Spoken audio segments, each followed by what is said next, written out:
That was awesome. I love the guerrilla war. I can't tell you how excited my house is. My son has been waiting for Godzilla vs. Kong. So. Oh, is that what that is? I have no idea what it is. Yeah, we're going to talk about it. It's one of the movies that you can go to the theaters or stream right now. Okay, very good. Welcome to your Friday. Welcome to Better Connecticut. I'm Kara Sundlin. I'm Scott Henney. You know, the funny thing is, I don't really remember, like it's national this day, national that day the following year. I don't really remember like it was last year, but last year God bless you. Thank you.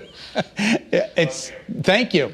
It's the National Peanut Butter and Jelly Day. I remember this from last year. You do? I remember having this conversation. I'm sorry, I just realized that my leg strap for my microphones is on. Is everything okay with your leg? Yeah, I know, everyone will ask that, but no, that's for later when I have to move. All right, it is peanut butter and jelly time. I love the peanut butter part. Oh, I love the jelly part. You do? I love it both. I like the preserves better. I don't like it when it's just jelly. I like it to have seeds in it. Oh, yeah, I like some seeds. Like raspberry is like one of my favorite with seeds. That's that brand that you see with the checkered top, not Smucker's, but the other one that... Pole Honor? I don't know, but they have the nice seeds in there and stuff. You just got some great ones from Nutmeg and Honey. I did, It was like a lemon thyme or something. Lemon thyme, yeah, it's really Blueberry. beautiful. All right. So this goes back to 1901. Peanut butter and jelly popped up on bread in 1901, and by the late 1920s, when the price of peanut butter went down, kids all over were chowing down on PB&J. So I love it. You got a lot of food groups in there. You got your whole grains. Do you have a brand? Your healthy fats. Do you have a brand? For peanut butter? Yeah.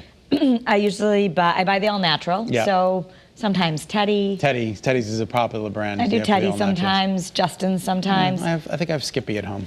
Skippy. So anyway, delicious. Anyway, have a great peanut butter and jelly day. You can be the peanut butter to my jelly. Okay.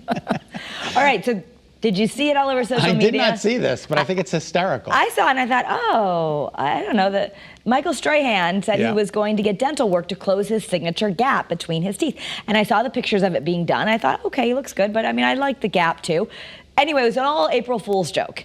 And he took off his mask and said he never got the procedure, but he was really, really emboldened by everyone who said, and really people came out by the thousands saying, oh, I loved your gap. It's your signature. So he didn't realize how much the gap between his teeth mattered to people. Isn't that funny? You know, I have a small gap between my teeth, and I'm not getting it corrected because that's just who I am. What do you think of that? There you go. Now, I don't have a gap like Michael Strahan. That's a signature gap, but it's awesome on him, and he's terrific. Smile. There's a little, okay, so that can be your signature? Yeah. You've got other signatures. Yeah, I've got other signatures. I don't need any more.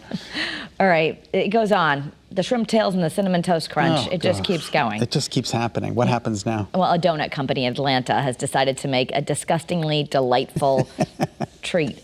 I don't care that this shrimp tail is candy. It still grosses me out. Right. It's cinnamon toast crunch on the donut with a shrimp tail. Now, the shrimp tail is edible, but still. Right, it's candy. It's not shrimpy.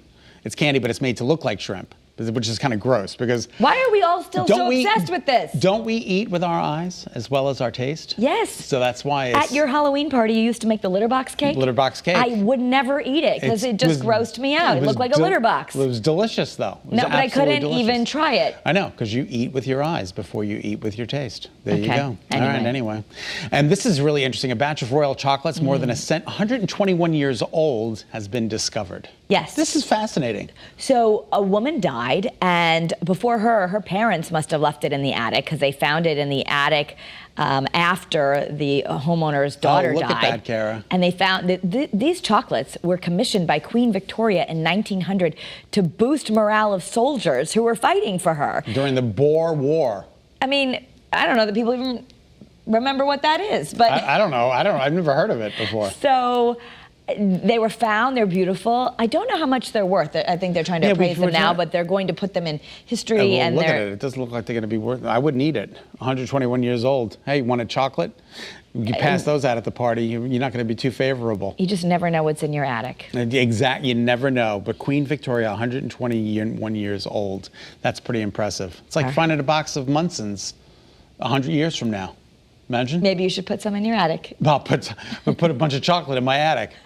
All right, Major League Baseball is honoring essential workers, which I think is terrific. Major League Baseball, the Mets, they got pandemicked yesterday. Yeah, the Mets were canceled because of a COVID issue. The Red Sox didn't play because of rain, but we are going to play ball this year, you guys. Baseball's back. There's a lot of restrictions for the number of people in the stadiums, but...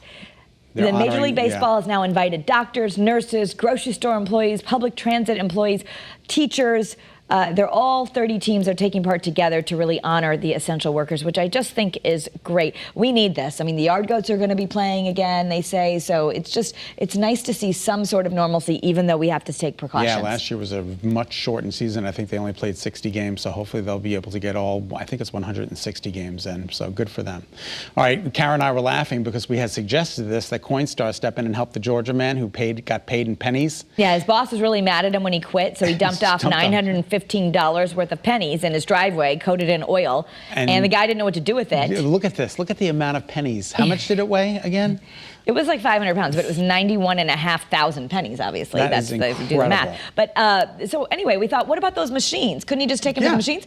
Well, they picked it up. There you go. Coinstar showed up and... But they have all that oil on them, like that, whatever the transmission oil is or whatever the oil is. Maybe they can spray it down or get them clean before they run them through. Hey, they got a lot of positive attention for this. He got more money. They rounded up. Yeah, they rounded it up to $1,000, which is pretty awesome. So there you go.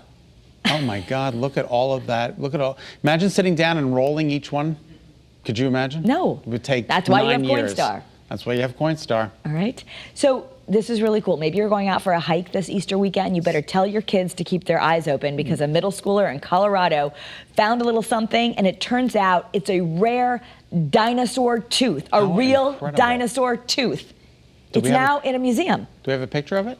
Oh, there we go. See, now that looks like a log to me. Well, it's fossilized. It's amazing. Something made them decide, you know, let's just email the museum because, I don't know, this looks like it could be something. You think it's a molar? Well, they say it's a T-Rex tooth. T-Rex tooth. And out in Colorado, they say that's where one of the last places dinosaurs roamed the earth before they became extinct. And so now it's leading to a whole nother dig. They're going to start digging for more dinosaur bones. And they say this little kid's discovery is now leading to a whole bunch of new research. Yeah, and he said, be on the lookout when you go hiking. You never know what you're going to find. You're also never going to know what you find when you go to Palm Springs. There's controversy brewing over a huge Marilyn Monroe statue. They say when you enter or exit the building, all you're doing is looking at her butt. So people are like, well, what's going on with it? The thing is, like, you look at how big it is, but I guess from certain angles, all you see is her tushy, like that angle right there. So they're saying some people are saying it's inappropriate. Other people are saying there's much worse things that kids see, and this was what she was pictured in 7 Day Itch. Yeah, I mean, such an iconic picture. Yeah, exactly. It's different when you make a statue, but a judge is going to decide. How big that is, Kara. It's huge. Look at the size of that foot. It's incredible. What are they going to do? I mean, do they make it lower or higher? Can they make the skirt come down? Yeah, does it have to be that high? I guess they just went off the replica. I mean, there's nothing naked being shown. That's like a size 100 shoe. Did you see that shoe? How big that was? Yeah. Unbelievable. All right, Gwyneth Paltrow is taking some heat because of some advice she gave about sunscreen.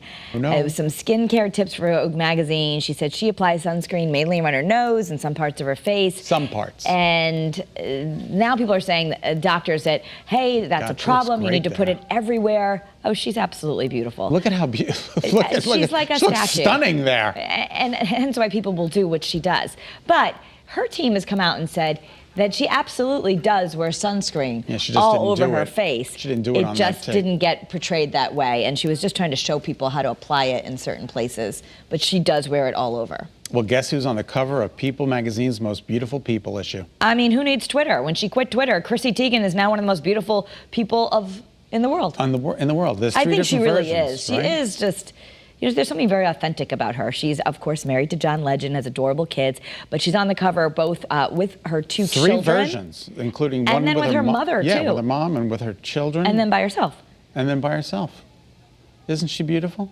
Isn't she lovely? Wow, her mom looks super young. Oh, my goodness. Wow, that's great. And then there's her 2 adorable kids. Oh, I'm gonna have to get one because we get the People magazines here at the channel because they're owned by us. And she put it all out on her Instagram page. Now her Instagram page, unlike Twitter, she thought it was very negative and she quit. But Instagram tends to be pretty uplifting, and it's kind of fun to watch her because as beautiful and famous as she is, she always shows these real life moments with her family. Which is great. Yeah, we love her.